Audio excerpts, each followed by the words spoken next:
Yeah.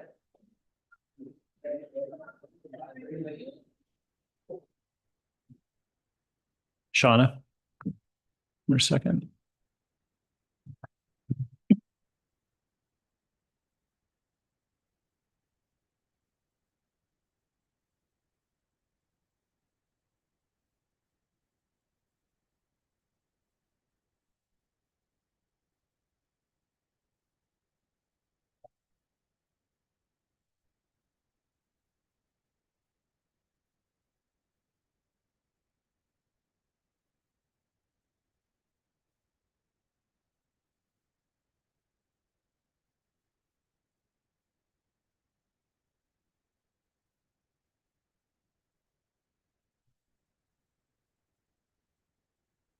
Good to go now, Lee? Yeah, yeah. Okay. Thanks.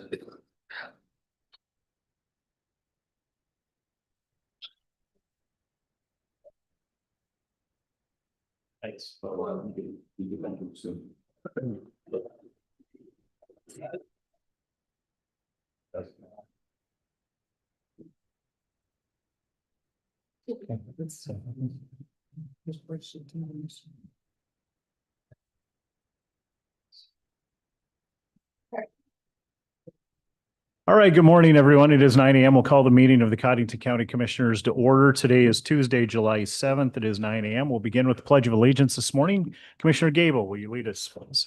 Pledge allegiance to the flag, United States of America, and to the republic for which it stands, one nation, under God, indivisible, with liberty and justice for all. Thank you, Commissioner.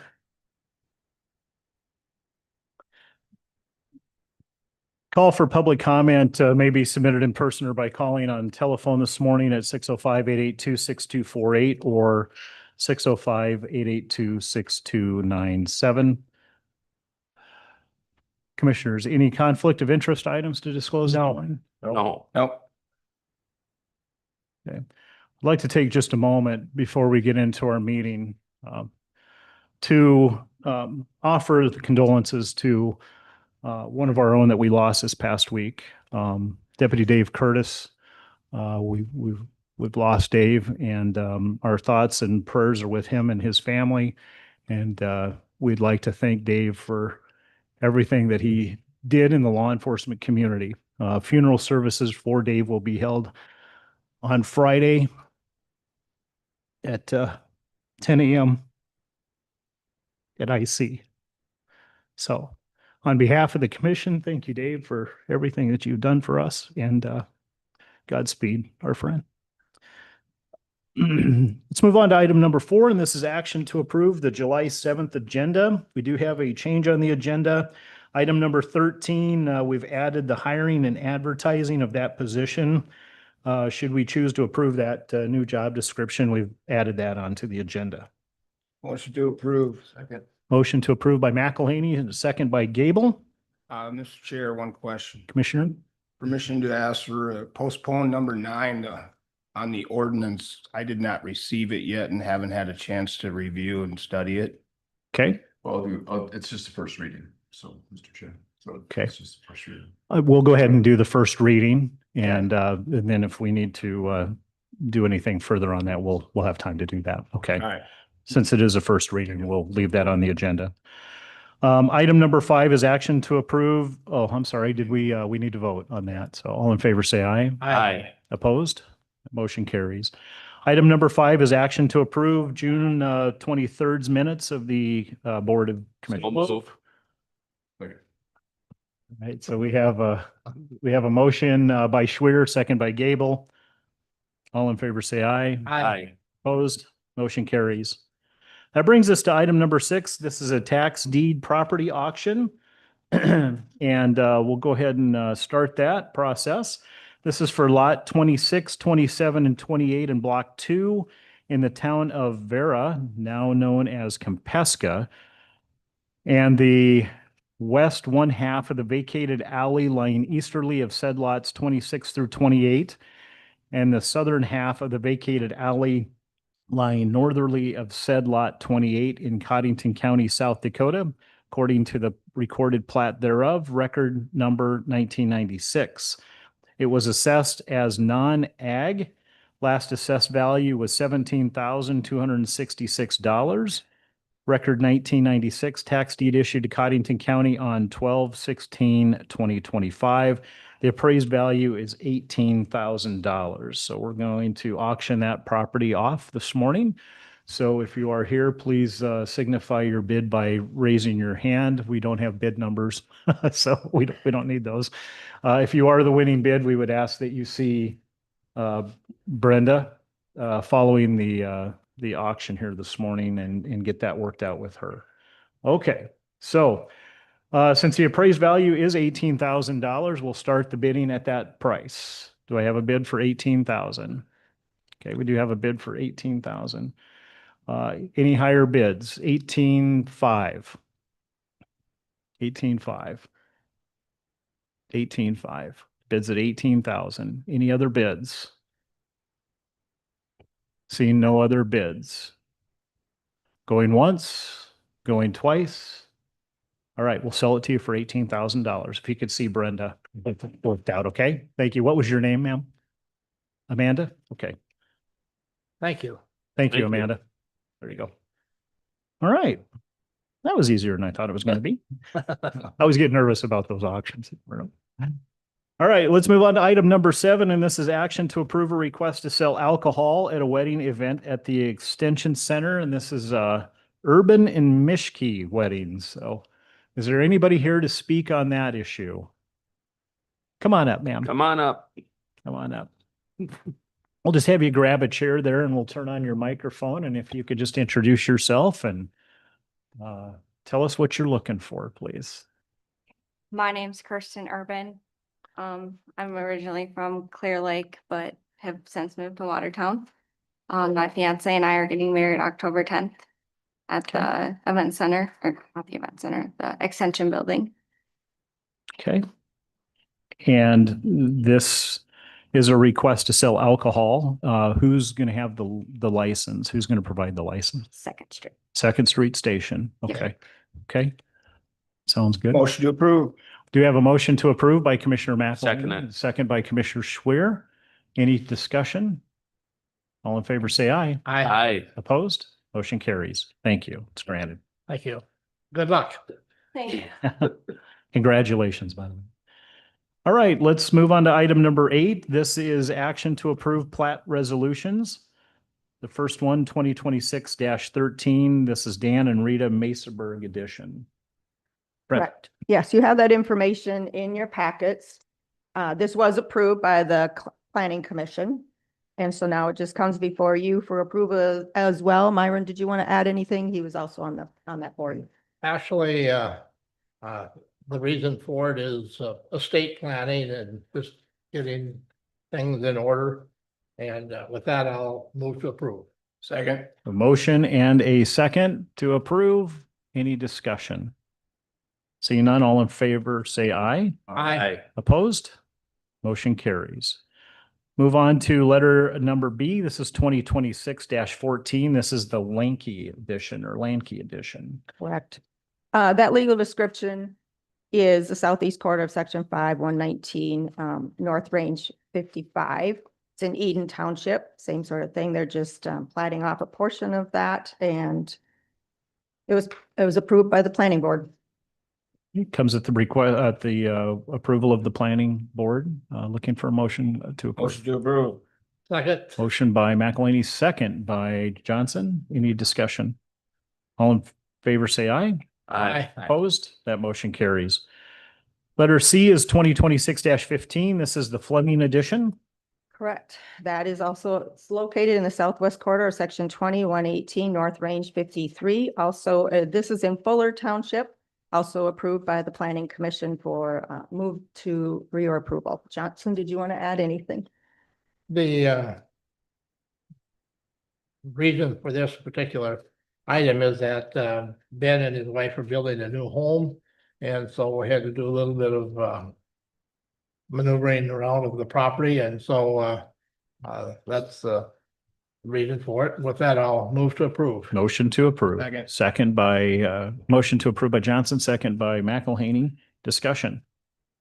All in favor, say aye. Aye. Opposed? Motion carries. 2026-16, this is the Fleming second edition.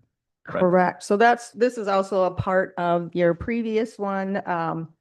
It is in the southwest quarter of section 20, township 118, North Range 53 in Fuller Township as well. Also approved by the planning board for your approval. Commissioner Johnson? Move to approve. Motion by Johnson, second by McElhaney. Any discussion?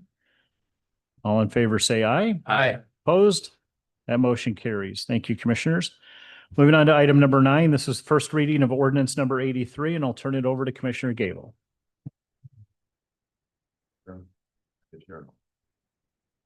Read it.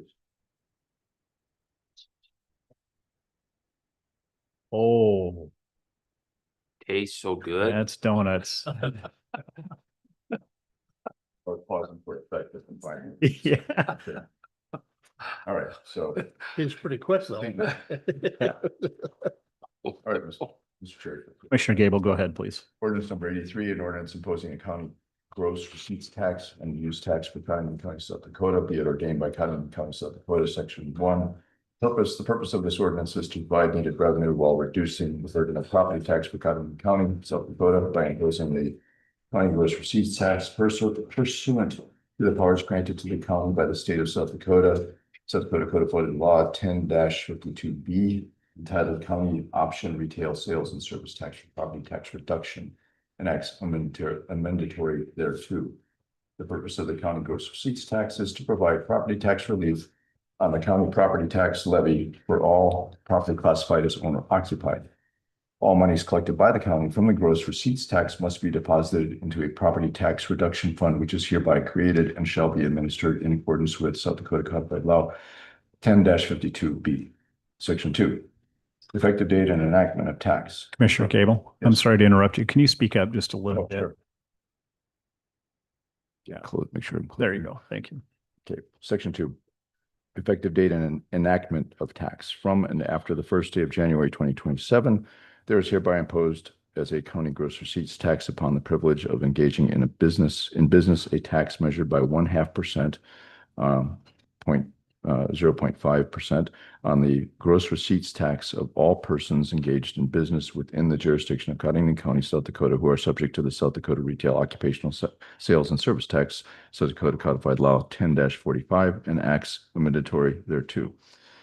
Section 3, use tax. In addition, there is hereby imposed a gross receipts tax on the privilege of use, storage, and consumption within the jurisdiction of the county of all items purchased from and after the 1st of January 2027 at the same rate as the county gross receipt tax upon all transactions or use, storage, and consumption which are subject to the South Dakota use tax, South Dakota Codified Law 10-46, and acts amendatory thereto. Section 4, collection. Such tax is levied pursuant to authorization granted by South Dakota Codified Law 10-52B and acts amendatory thereto, and shall be collected by the South Dakota Department of Revenue in accordance with the same rules and regulations applicable to the state sales tax and under such additional rules and regulations as the Secretary of Revenue of the state of South Dakota shall lawfully prescribe.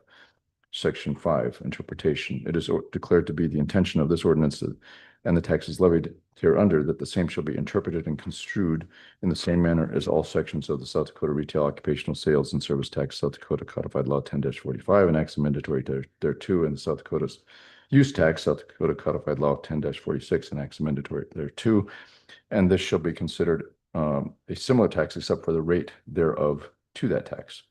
Section 6, penalty. Any person failing or refusing to make reports or payments prescribed by this ordinance and the rules and regulations relating to the ascertainment and collection of the tax herein, the shall be subject to all such collection remedies authorized by South Dakota Codified Law 10-45 and acts amendatory thereto, and South Dakota Codified Law 10-46 and acts amendatory thereto, and hereby authorized for the collection of these taxes by the Department of Revenue.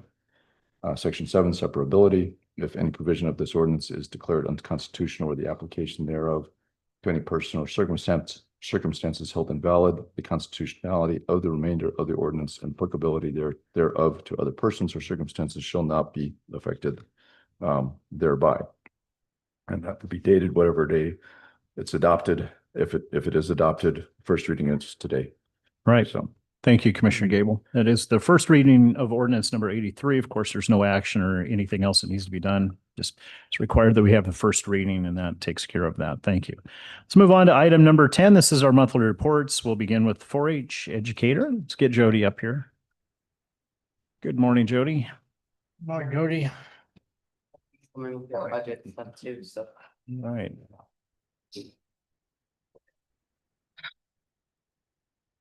All right. Let's have you turn your mic on over there. All right, the 4-H Shake Wagon is over, but it was a great hit. Thank you to all who supported us with the 4-H Shake Wagon at Dakota Bank, for all the youth and parents and leaders who helped out too, because it was 3 days from 11 to 7. So the Codington County 4-H youth joined Clark Day and Marshall last week for their horse show. It was a beautiful day in Webster. We ended up with 29 total kids. So it was a great day for them to be able to compete and meet new friends throughout the counties. The state 4-H horse show is next week, July 13th through the 15th in Huron, where I'll be Monday and Tuesday helping with that.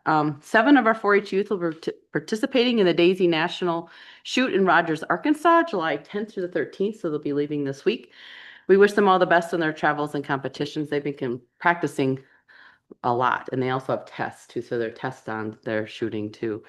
The county 4-H Special Foods is this Thursday, July 9th. We have 12 youth participating, starting at 10 o'clock. 10 of those 12 are boys. So I love that.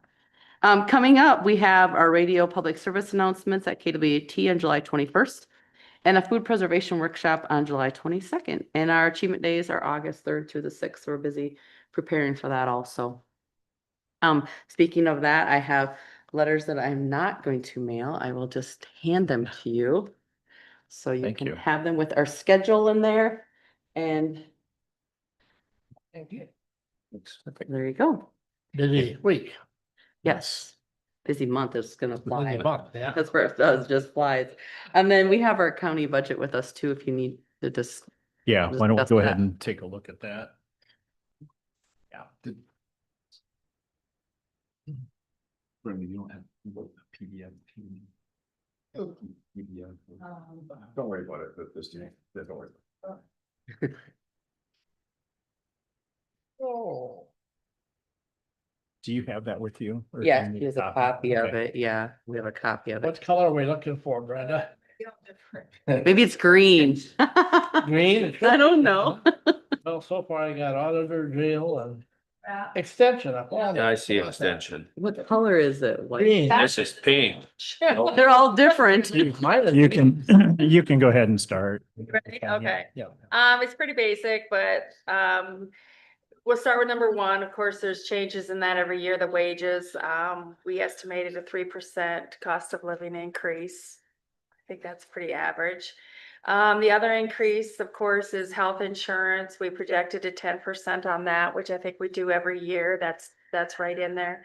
Dental, we went up a little bit on 5% increase. I think normally we've done 1%, but we've seen some increases in that lately. So we're trying to keep up with that.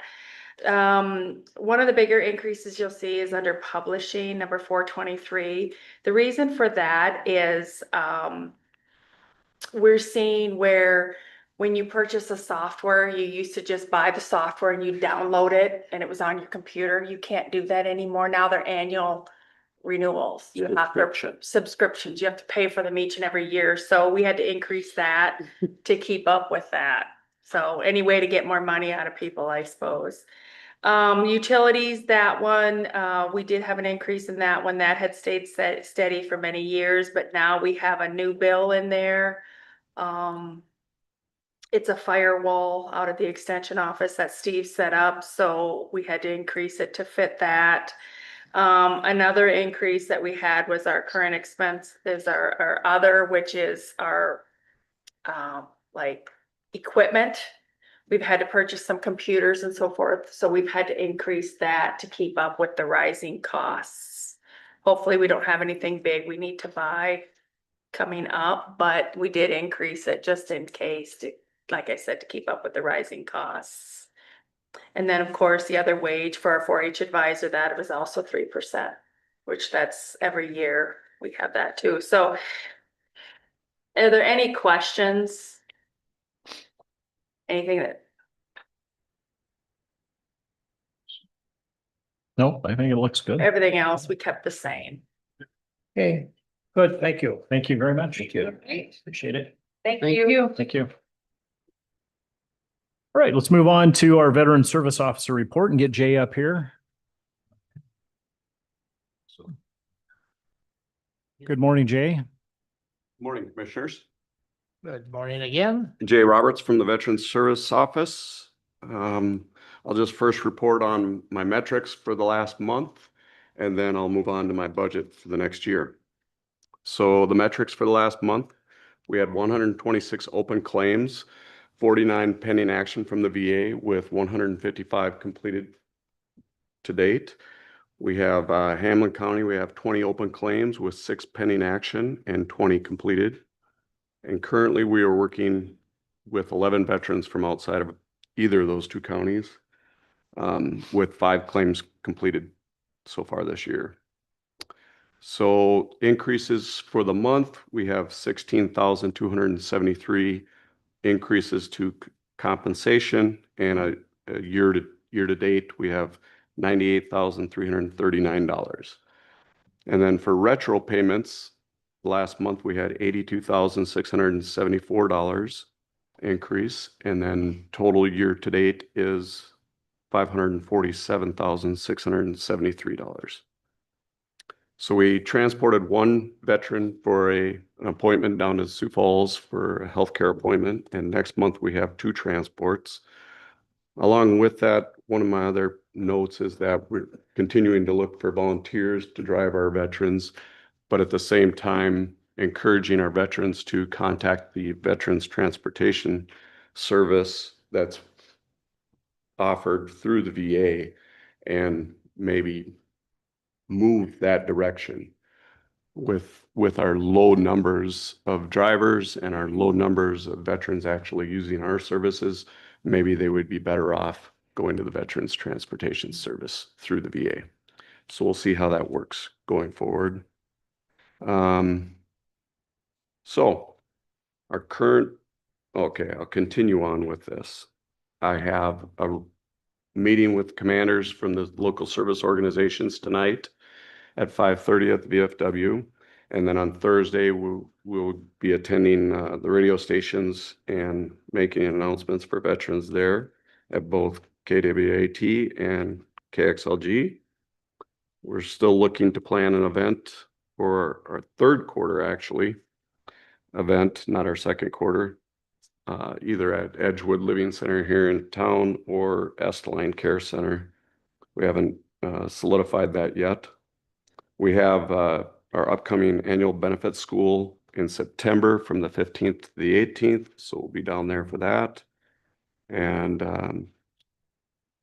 tonight, I'll be bringing to the commanders the organization's nominations, asking for nominations for Veteran of the Year. So we'll see what comes of that, but then that will be decided on and presented in November at the Veterans Day program. Great. Okay, so now on to the budget for next year. This is my first time briefing this, so take it easy on me if you would. Got a lot of questions. Okay, No. we'll see what we can do. We got the saw sharpened up so you can just cut. We're gonna focus on, we're looking at a decrease. Okay. That was my question. Focus on the decrease. I'm gonna say that 3 times. I'm looking at a 8.26% overall decrease from the 2026 budget to the 2027 budget. The reasons overall are very simple. When we hired Eric Lewis as the 2nd VSO, the previous year, Todd budgeted in the thoughts that we may end up hiring a person that was not a retiree. And with hiring someone that is a retiree, we get the benefit of them having TRICARE health insurance. And so therefore, they don't have to take the insurance through the county. So that's a very large savings. And so that's the big decrease there. Okay. And in the previous months here, working with me and with you, we've decided to move the Veteran Service Office to a new location, and that's also providing a decrease. So those are the two main decreases. All right. So where do I start? Well, I have a decrease right away. I already said that in the savings for the health. I have an increase for employer retirement and wages. Of course, I'm planning a 3% increase there. And then everything that's outside of wages will be like a 2.5 increase on the budget on possible increases on services needed or expenditures needed when purchasing things to run the office. All right. I did do an increase for employer dental because we do not have that as retirees. So we're using the county's dental plan there. So an overall decrease right now of $178,978 underneath the personnel service lines of accounting. And then as I go down, you know, the savings for rental, it says increase, but it's actually a decrease. Well, it's an increase in the rental line of accounting. But as I go down further, I don't have the utilities or the internet service that I have to provide. So that's the offset there. My repairs and maintenance, I'm in conversation with Brenda in the auditor's office regarding the use of that line of accounting, and that will change next year. But as of right now, I'm going to leave it as a decrease and include everything within the supplies line, the 426 line. I'll separate that out next year now that I've grown to understand it a little bit better. My travel will stay the same. My internet service, like I said, will decrease. Other current expenses, my insurance for my office will decrease because it's a smaller footprint than what I currently have. So then that brings us to the end there. We have a decrease for overall expenditures there of $36,703. So I have a projected revenue gain from Hamlin County of 13,000. And let's see, revenue from the state salary reimbursement from the South Dakota Department of Veterans Affairs, which is not much, obviously, but there it is at 4,813, which brings me a projected revenue of 17,813. I have an ending balance, which is 197,868 after we apply the projected revenue. So Right. that's the budget. Any questions?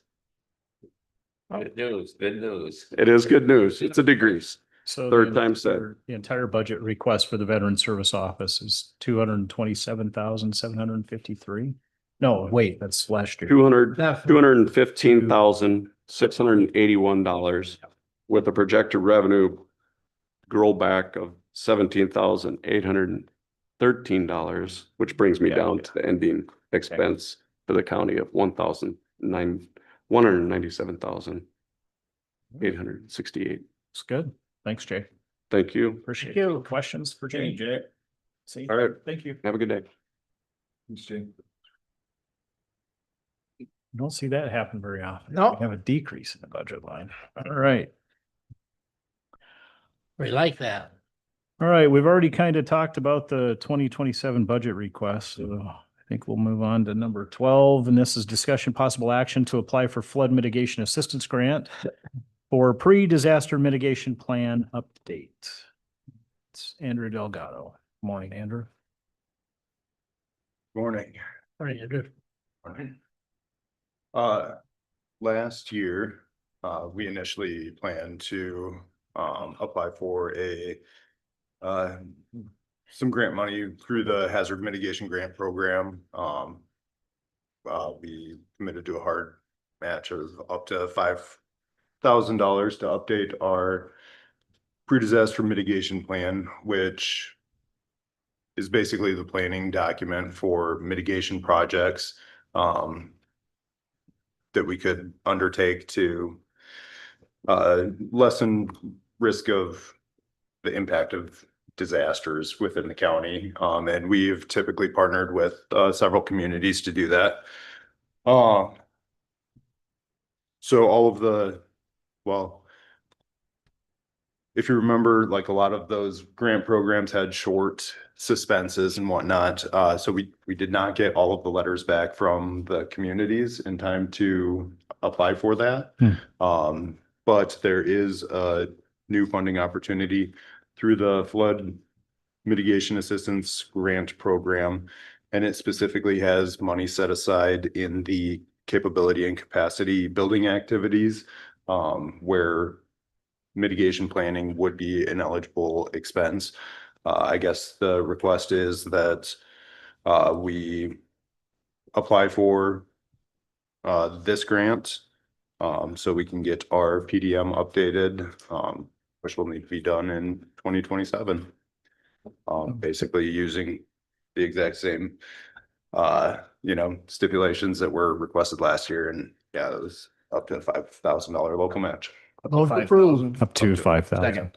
We have a motion by Johnson, second by McElhaney. Any discussions? Seeing none, all in favor say aye. Aye. Opposed? Motion carries.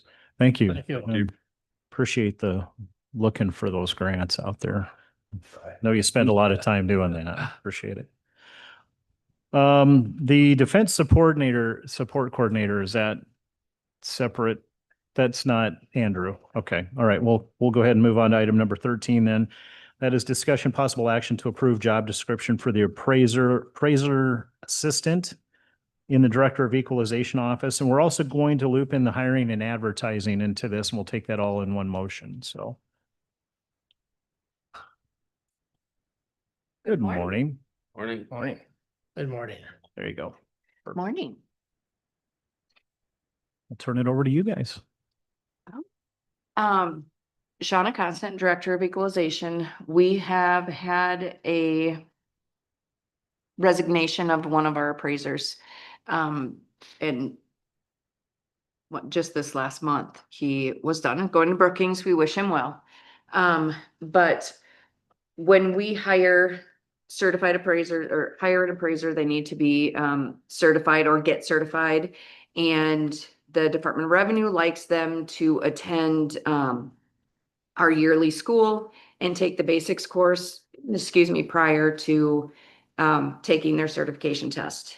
And right now, school is in September. It would be very hard for a new person to be hired, get them here and then have them take that course right away. So I would rather hire someone just temporary to come help measure the houses to make sure that we can get done with our reappraisal this summer. We're hoping to finish the lake this year, and I really would like to get that done.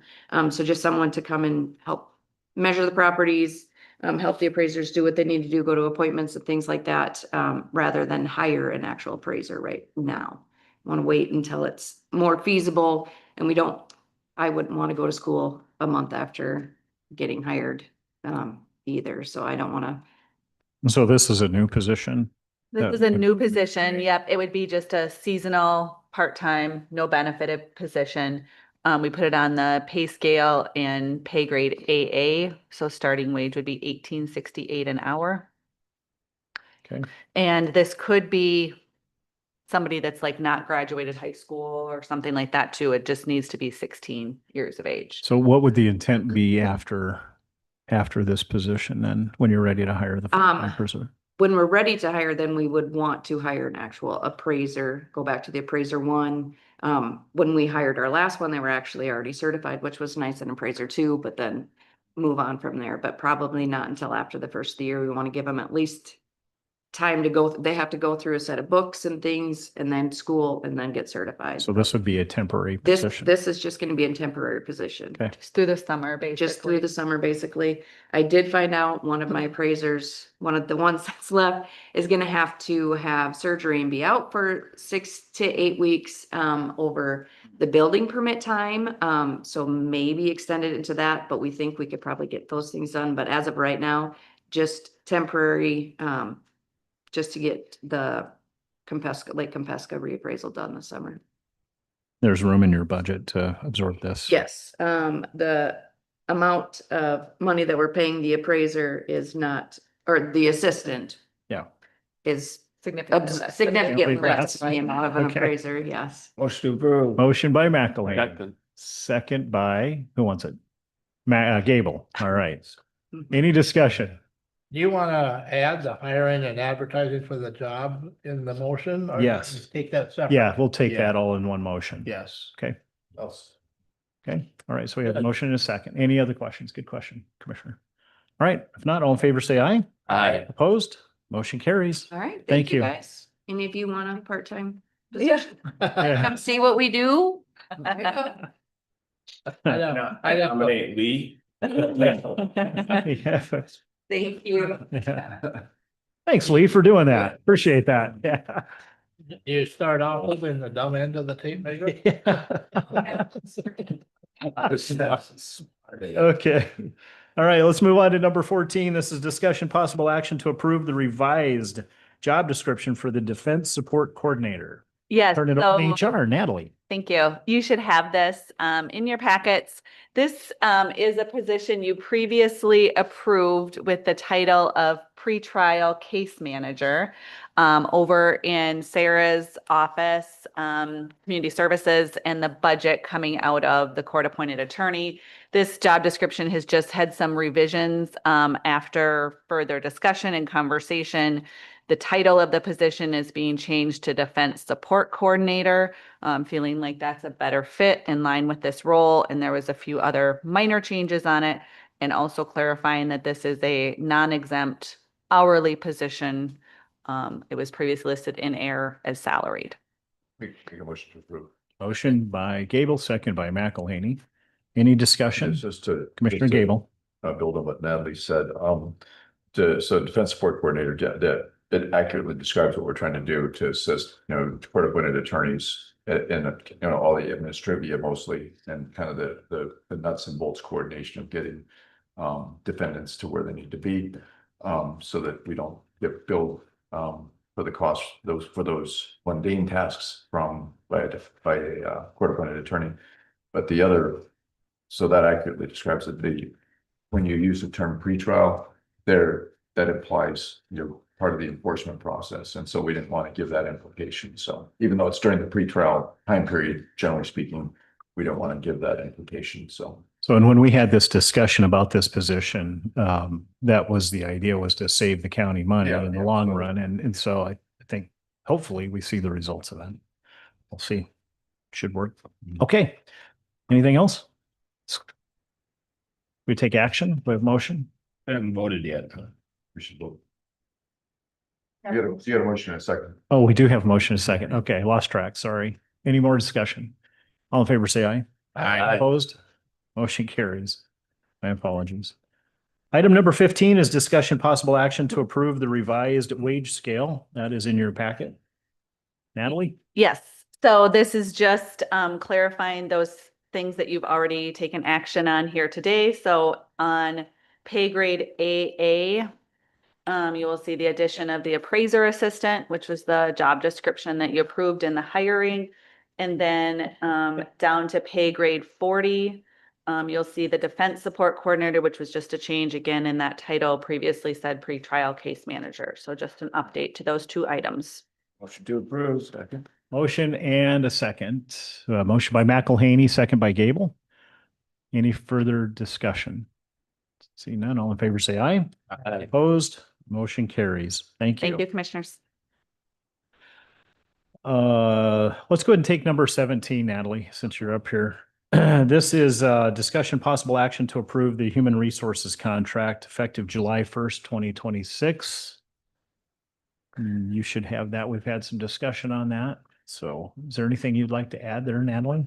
Yeah, you have the updated contract for continuing services for human resource services, and then also the labor contract negotiation portion with the unions.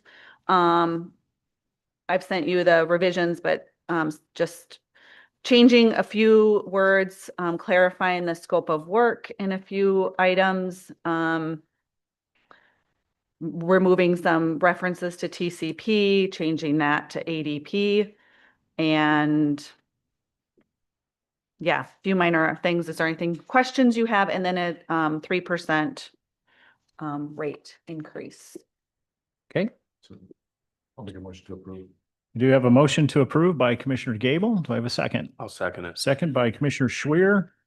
And just so the public knows this, this agreement goes from July 1st, 2026 to July 1st, 2027 at a contractor flat fee of $5,665 each month for the services of HR. So we do have a motion and a second. Do we have any more discussion? I just say, one of the things, just in case people, I guess one of the other changes is there's kind of a more of a role like like typical HR department, a little bit in that you're maintaining files as well. And so a bit more, Yeah. process, the individual process with employees. So, and then, emphasizing that she's kind of really helping with the implementation of the ADP, so that the which is both payroll and timekeeping. So. It's a heavy lift. Yeah. Appreciate it. All right. All in favor, say aye. Aye. Opposed? Motion carries. Thank you, Thank you, Commissioner. Natalie. All right, let's see, where are we? Let's back up to number 16. This is action to approve resolution 2026-17. This is to discharge county liens of deceased clients. Yes, so the last time that we have done this was July of 2024. So you have quite a lengthy list of individuals. They are liens against persons who are known to be deceased with no assets. Not much that can be done there. And then the total amount is $333,586.17. Motion by Gable. Second. Second by McElhaney. Discussion. All in favor, say aye. Aye. Opposed? Motion carries. Item number 18 is action to approve abatement applications. None today. Claims for payment. I have a few of those. You have the one for the new jail build with Beckenhauer. The last time we did those, they didn't have this one in yet. So that is, and if we could do this motions separately, it'd be great. $1,505,779.72. Motion to approve. Motion by Gable, Second it. second by Schwer. Discussion. What was that amount again, Ronnie? $1,505,779.72. And that goes to Beckenhauer. More discussion? All in favor, say aye. Aye. Opposed? Motion carries.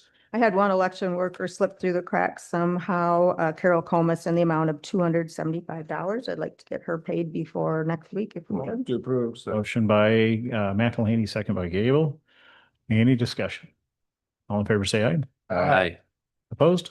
Motion carries. Then we have the 911 fees that will be collected, that is a pass-through to the city of Watertown in the amount of $39,824.09. Matter of record, I will recuse myself from any action on this, but we will Move look to for approve. motion by Johnson, second by McElhaney. Any discussion? All in favor, say aye. Aye. Opposed? Motion carries. Thank you. Any more? No. Okay, let's move on to personnel changes. You have quite a few of them in your packet, commissioners. As usual, we do this every year when we have the adjustments. There's quite a few of them. We don't need to take these individually, or we'll be here till next week at this time. Oh, I can tell you. So the offices that are in your packet, just to simplify it maybe, it's WIC, the health nurse, maintenance staff, director of equalization staff, community service office staff, treasurers, or treasurer, auditors and auditor staff, sheriff and sheriff staff, detention center staff. These items will be listed individually in the minutes. So if you have any questions about that, they will be reviewed in the minutes. Have one new hire. So do you want to do that separate or you want to add them on? We'll take that separately. Okay. Let's do the personnel Move to approve. changes. Motion by Johnson, Second it. second by Schwer. Discussion, all in These are step increases. Just step increases, yeah. Yeah.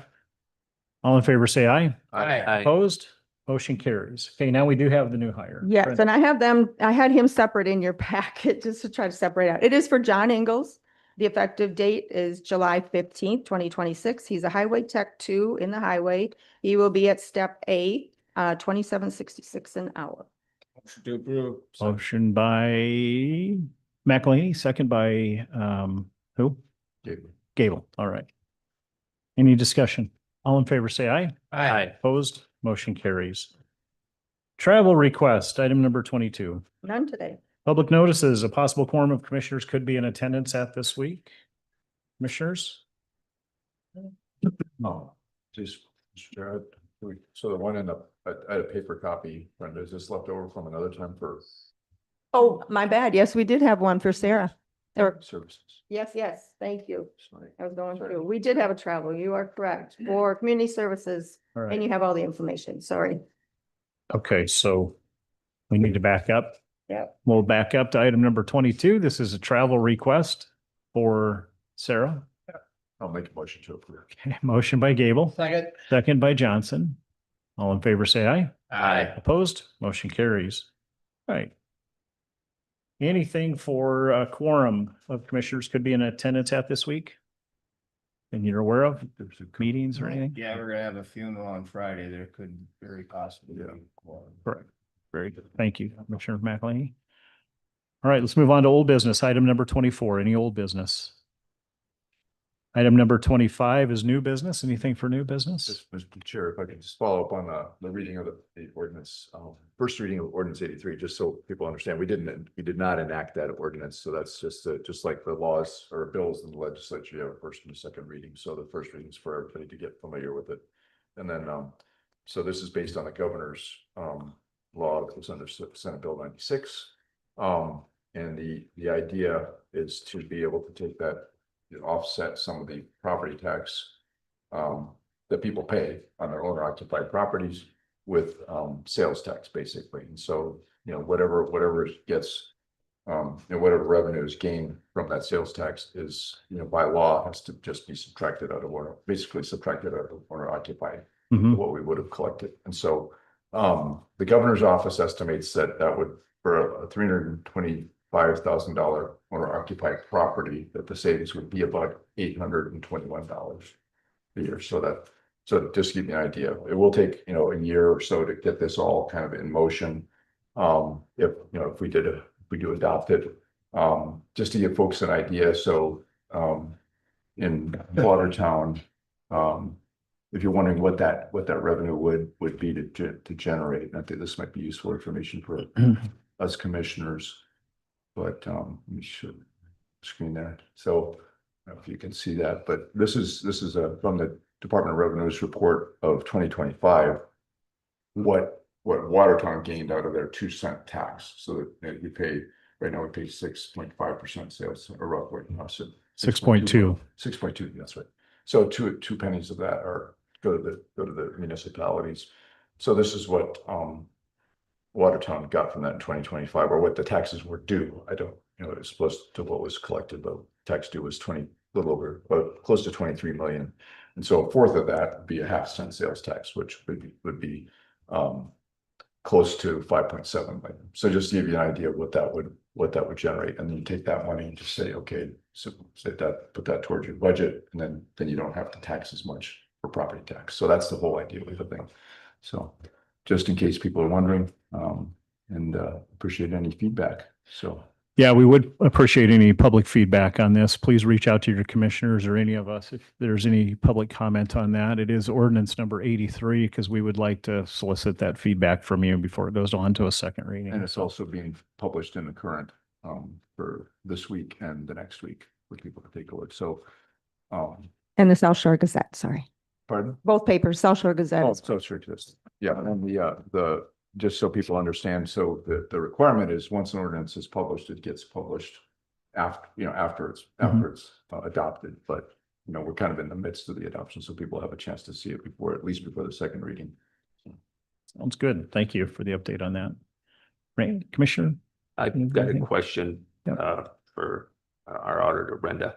Have you had any discussion with the state how this is all going to work, or unless that redoes our mill levy, or how does that? No, Not yet. They kind of mentioned, it, at the workshop, and it was still a work in progress. So we don't know how it will lower the levy is what it will end up doing. And how that's implemented, I'm not sure yet. There was a thread yesterday of the auditors of how many counties are actually doing this. And there's quite a few that are doing the wait and see. And there's just a couple maybe that have actually moved forward or are moving forward, and the rest are just not sure, and some are absolutely no. So it's kind of all over the board. What's the time frame when we have to say yes or no to before January 1st? Yeah, basically you have to do it whenever you want to do it. So it'll take at least 90 days to implement. So It's up to the individual commissions, like different counties will do So different. the only 2 days you can do it in any given year, January 1st or July 1st. And so it has to be, Oh. whatever it has to be 90 days before that, whenever you choose to implement. So, I guess, the sooner we do it, the more we save, the more we save on property taxes, kind of. So that's kind of the idea with doing it soon.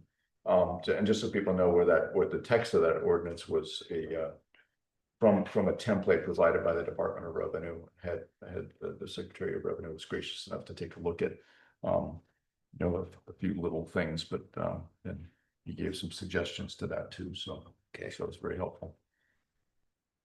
Okay. And people should know that it's a county by county. It's county by county. Yeah. It's Mhm. not That's right. flat statewide tax. Some counties will enact it, some won't. Yep. So that's why solicitation of the Yeah. public comment is important at this point. So. Okay. We still under open or new business? Yeah, we're still under the open. New business. I guess. Okay, that's- new I guess business. We haven't got to open Yeah. yet, but let's do that right now. Let's move on to the open.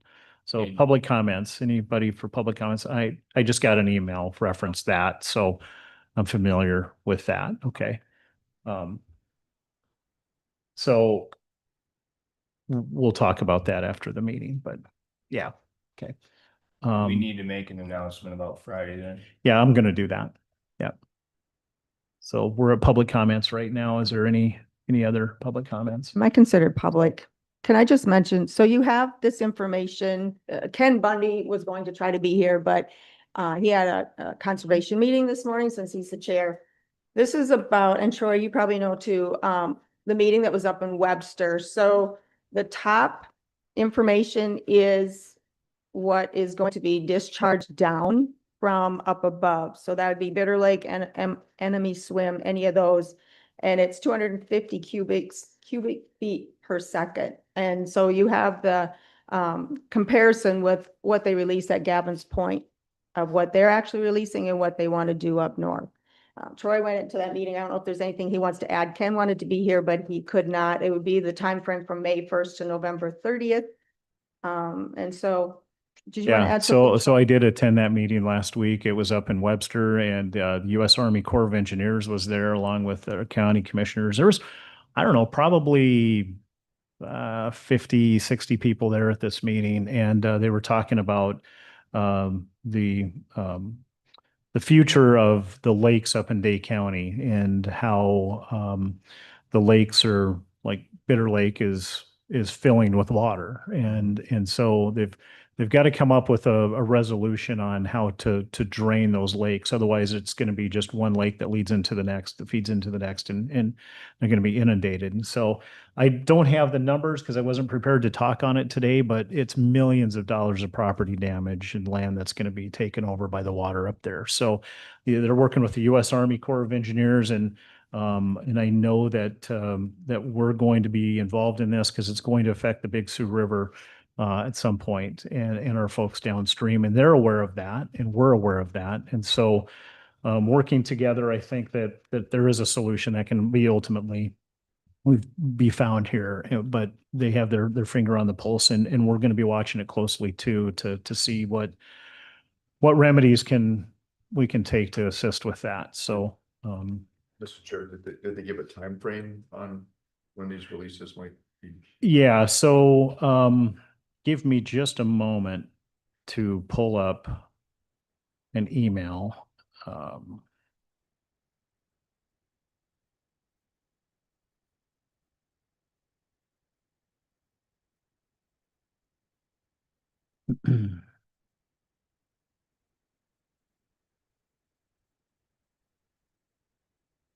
I apologize. Those of you who weren't around at that time, but 17 years ago, I was involved and sat in the meetings, Mhm. and that was called the Mahoney Creek Dam proposal. There's I like to read, I used to read Louis L'Amour books all the time, way back, old westerns. Now, most of those westerns were based on fights over water. And it's amazing, hundreds of years later, we're still in that same situation, got water issues. And we probably always will have water issues. But they do have a real problem up there with, I So, keep wondering, where the world's that water coming from? yeah, good question. Well, let me just take a couple of minutes here to read you this email because I think it does sum up what we're talking about. So yesterday I attended a meeting in Webster regarding the rising water levels in Dake County. The meeting included representatives from the Army Corps of Engineers, hydrology and environmental staff, state hazard mitigation, and county officials. The main focus was on the Wabae chain of lakes area, including Bitter Lake, Enemy Swim, Pickerel Lake, Wabae, Webster, Grenville, and the surrounding roads and infrastructure. The biggest takeaway from the meeting was that the water levels in that area have gone up 3 to 4 feet, 3 to 4 feet since 2019. And they will continue rising, especially over the next 10 to 20 years. If nothing is done, the projected losses will be significant to Dake County. According to the Corps of Engineers, property damage alone was estimated somewhere between $33 and $101 million, and that does not include all of the possible impacts to roads, highways, ag, emergency access, and et cetera. They also talked about the possibility that by 2055, around 448 structures could be impacted by flooding. In addition, about 2,600 acres of cropland and 550 acres of developed land could be affected, and over 100 miles of roadway up in Dake County could be lost due to the rising water. There was also concerns about roads being cut off, access to homes and farms and public infrastructure, et cetera up there. The Army Corps of Engineers did not make a final recommendation at this meeting, but they did lay out several possible options, including outlet channels through Grass Lake or Cottonwood Lake, an east channel towards the Big Sioux River, and a pumping option towards Cherry Lake that could eventually move water towards the Big Sioux River. Each of these options would be expensive and would require a lot more study, planning, environmental review, and funding. I believe that they said that the pumping option for Bitter Lake to the Big Sioux River would cost about $160 million. Corps also made it clear that if the local officials there wanted to move forward with a federal project, they would need to start planning now because the federal funding process could take anywhere from 5 to 8 years. That would include getting the local support, figuring out the funding plan, and moving forward. They also recommended that residents and communities look at flood insurance, emergency action plans, possible property buyouts, and general preparedness. I wanted to bring this to your attention because some of the discussion involved the Big Sioux River. There was some discussion about possible future concepts that could involve moving that water between lake systems or using Bitter Lake as a temporary storage area during major flooding events. The pumping option would involve a number of shutoffs that could regulate the flow of water from Bitter Lake into the Big Sioux River. And that's one thing that they wanted to make sure that people understood was that they could regulate that water. And like in the wintertime, they could shut those off so that our levels here don't flood out the Kempesca and the Big Sioux River. I asked about the ability to control the amount of downstream flow into our basin, and they advised me that this would be able to be regulated through those valves. So anyway, that's basically it in a nutshell. There's a lot of water up there. They're trying to figure out a way to move it south so that we can keep it going and not flood them out up there. So it's going to be a lot of discussion in the future as it relates to that. And so those numbers that you have there are probably a pretty accurate and good account of that. So looking at several years out before the funding mechanism could be even in place, but something's got to be done up there. So any other questions? Okay. If not, And I know that that's a hot button issue. Water is, like Commissioner Johnson said, it's not going to be an easy topic, but that's the situation that they're in. And I'm not saying I have the right answer by no means, but that's the situation that they're in up north, and I'm delivering that message to us down south. So at least we're aware of what they're talking about up there. All right. Anything for public comments? We're on to that. Commissioner comments. One thing that I would like to add is that we led the meeting off today with the funeral services for Dave Curtis. They're going to be Friday from 9:30 to 11:30. That's going to be at IC Church here in Watertown. Visitation for Dave will be from 3 until 7 p.m. at IC Church. So Friday from 9:30 to Friday. The funeral service is at 10. I'm sorry. Funeral service is at 10. We are going to allow our department heads the ability to close their offices individually from 9:30 to 11:30 on Friday morning to attend the funeral services for Dave. So we'll leave that up to the individual department heads in each one of those departments. If they want to close their office, they can certainly do that and let the staff attend the funeral. Offices will reopen at 11:30 Friday morning, but they'll be closed from 9:30 to 11:30. Okay. Commissioners, any questions or comments? All right. Do we need to go into executive session? Do we have a need for exec? Move to adjourn. Second. Motion by Johnson, second by McElhaney. All in favor, say aye. Aye. Opposed? We are adjourned.